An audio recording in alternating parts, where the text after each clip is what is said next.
Notre focus du jour nous emmène en Irak. Un an après le retrait des dernières troupes américaines, le pays traverse actuellement une grave crise politique. Depuis une dizaine de jours, des manifestations sont quotidiennes pour réclamer le départ du Premier ministre, Nouri al-Maliki, et les tensions entre communautés sont toujours plus fortes. C'est un dossier signé Mariam Pierzadeh. On se retrouve juste après avec notre invité. À Ramadi, le vice-premier ministre sunnite, Salah al-Mutlaq, est venu pour calmer les esprits. Les manifestants se mettent à lancer des pierres et des chaussures. Les gardes du corps du ministre tirent en l'air.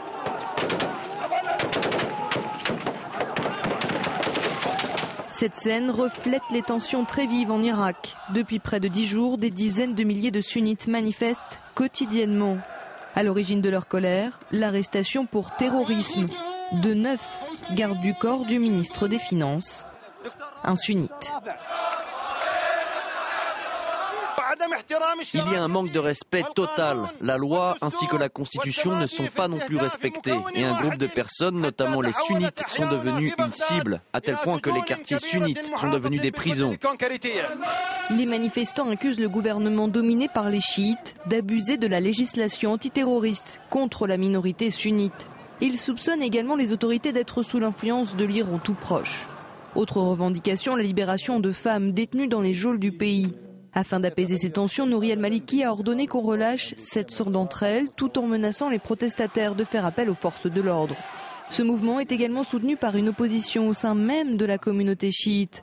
Le puissant leader religieux Moqtada al-Sadr met en garde le gouvernement contre la montée en puissance d'un printemps irakien. Je ne veux pas condamner Nouri al-Maliki, mais il porte toute la responsabilité. Tant que les manifestations seront pacifiques, et tant qu'elles ne viseront pas à déstabiliser le pays et perturber l'Irak, nous les soutiendrons. Et le Parlement devrait soutenir les manifestants plutôt que d'être contre eux. Depuis le départ des troupes américaines il y a un an, le pouvoir est partagé de manière informelle entre les différentes communautés du pays. Les sunnites sont souvent associés au régime bassiste de Saddam Hussein. Les tensions confessionnelles ne sont pas nouvelles dans le pays. Avec un pic en 2006, cette vague de violence a fait des dizaines de milliers de morts. Alors on n'en est pas encore là cette année, mais les tensions sont tout de même très inquiétantes. Pour aller plus loin sur ce dossier, nous sommes en ligne à présent avec Myriam Benraad. Bonsoir. Bonsoir. Vous êtes chercheuse notamment au CERI, le Centre de recherche internationale de Sciences Po, auteur d'un ouvrage notamment sur l'Irak. Alors on l'entendait, les sunnites accusent le Premier ministre Nouri al-Maliki de concentrer le pouvoir, de les persécuter. Myriam Benraad, les sunnites sont-ils vraiment écartés du pouvoir dans l'Irak aujourd'hui ? Oui, les sunnites sont écartés du processus politique de manière structurelle, et ce depuis 2003, ce qui explique évidemment donc en grande partie la contestation à laquelle on assiste aujourd'hui, et qui a été nourrie dans les derniers mois par un certain nombre de manœuvres politiques initiées par le gouvernement de Nouri al-Maliki, ayant visé plusieurs personnalités politiques, dont le ministre des Finances donc très récemment. Le pouvoir, il est officiellement réparti entre les communautés depuis le départ des Américains du pays, mais à vous entendre, on a l'impression que les divisions entre les communautés ont encore augmenté depuis quelques mois.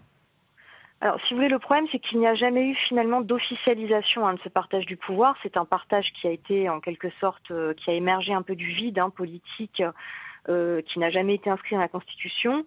Et effectivement, le gouvernement actuel a des accents assez clairement sectaires.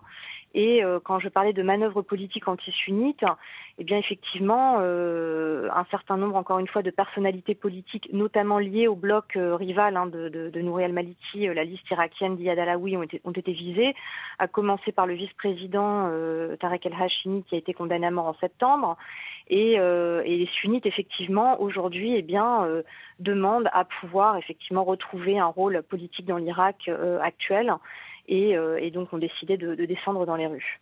Les sunnites qui accusent également Nouri al-Maliki d'être manipulé par l'Iran chiite. Est-ce qu'il y a un fond de vérité dans ces accusations ? Alors, le gouvernement actuel a bien évidemment des liens historiques avec l'Iran, puisque Nouri al-Maliki est lui-même issu du parti Dawa, qui est historiquement lié à l'Iran, puisque l'opposition irakienne chiite s'est réfugiée en Iran pendant de nombreuses années. Il y a donc une perception finalement très forte parmi les sunnites que le gouvernement actuel, effectivement, est à la botte de l'Iran, avec une crainte des sunnites que l'Irak, finalement, ne passe sous domination iranienne, ce qui est une perception vraiment très forte, en tout cas, en milieu sunnite actuellement. Donc, contestation par les sunnites, mais on a un peu l'impression que Nouri al-Maliki fait un peu l'unanimité contre lui. Ces derniers mois, les Kurdes l'ont contesté aussi. Et puis, on l'a entendu dans ce reportage, l'imam chiite Moqtada Sadr a lui aussi pris position contre le Premier ministre. Comment expliquer ce retournement de Moqtada Sadr contre un autre chiite ? Alors, comme vous le disiez, il y a une opposition irakienne qui tente aujourd'hui de s'organiser contre le gouvernement et qui dénonce de concert le retour à l'autoritarisme, puisqu'effectivement Nouri al-Maliki non seulement a mis au pas l'armée, mais encore une fois s'est lancé dans une logique vraiment de prédation de l'appareil d'État. Et en ce qui concerne Moqtada al-Sadr, depuis 2003, al-Sadr est dans une logique finalement de gagner le leadership en milieu chiite. Donc c'est le principal adversaire d'al-Maliki dans la communauté chiite.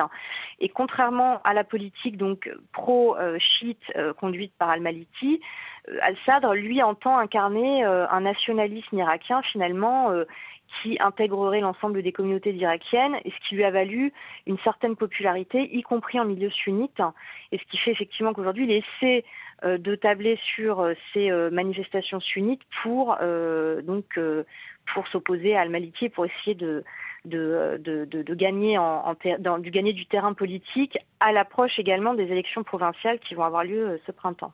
Myriam Benrahad, dans les manifestations ces derniers jours, on entend des slogans repris des révolutions arabes. Est-ce qu'il y a un risque d'hiver ou de printemps irakien, comme le disait justement Moqtada Sadr, un renversement du régime ?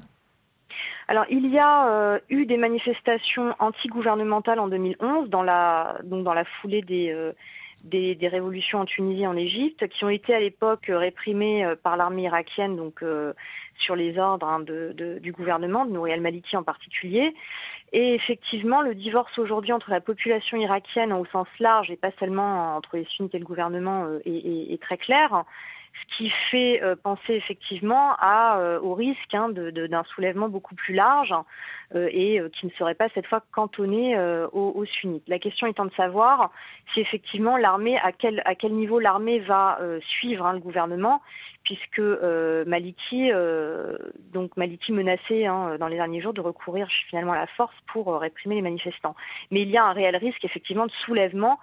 Par ailleurs, la population irakienne vit dans des conditions absolument précaires et intenables, ce qui nourrit encore une fois la grogne populaire contre la classe politique. Une dernière question, Myriam Benrahad. Quelle influence a sur cette crise l'absence du président Talabani qui est hospitalisé, on le sait, à l'étranger ? Est-ce qu'il aurait pu être peut-être un élément modérateur ? Non, je ne pense pas. Alors, si vous voulez, Talabani s'est mis dans une position finalement de médiateur, depuis un certain nombre d'années. Maintenant, je ne pense pas que Talabani a la marge de manœuvre suffisante pour jouer un quelconque rôle, puisque comme je disais, le sentiment le ressentiment sunnite à l'égard de ce gouvernement et à l'égard du processus politique qui a été mis en œuvre depuis 2003 est structurel. Ce n'est pas quelque chose de nouveau. Donc, effectivement, tant que les sunnites n'auront pas retrouvé voix au chapitre au sein de ce gouvernement et dans le processus politique de transition en Irak, il est à craindre que ces manifestations se reproduisent, se multiplient, avec encore une fois un risque de manifestations beaucoup plus larges à l'échelle de l'Irak. Myriam Benrahad, merci d'avoir été en direct avec nous ce soir et merci de votre éclairage sur cette crise en Irak. C'était donc notre focus du jour. Il est 21h26 à Paris, dans 4 minutes à peu près, le prochain journal Paris Direct continue, donc restez avec nous bien sûr sur France 24.